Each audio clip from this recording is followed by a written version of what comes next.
Hello everyone, welcome to the HardReset channel, and today I'm going to show you how to change the time zone on the KOBO Clara Colour e-reader.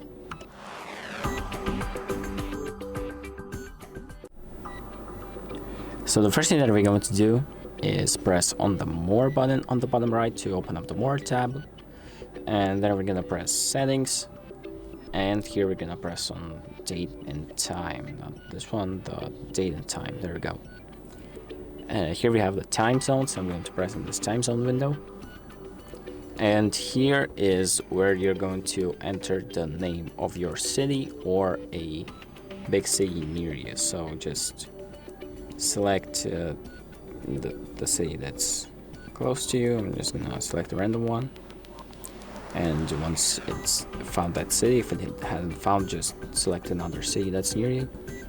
Or just select a city that's in the same time zone as yours, and then just press on it and it's going to be applied. So as you can see, the time zone has been changed to UTC -4. So that's pretty much it.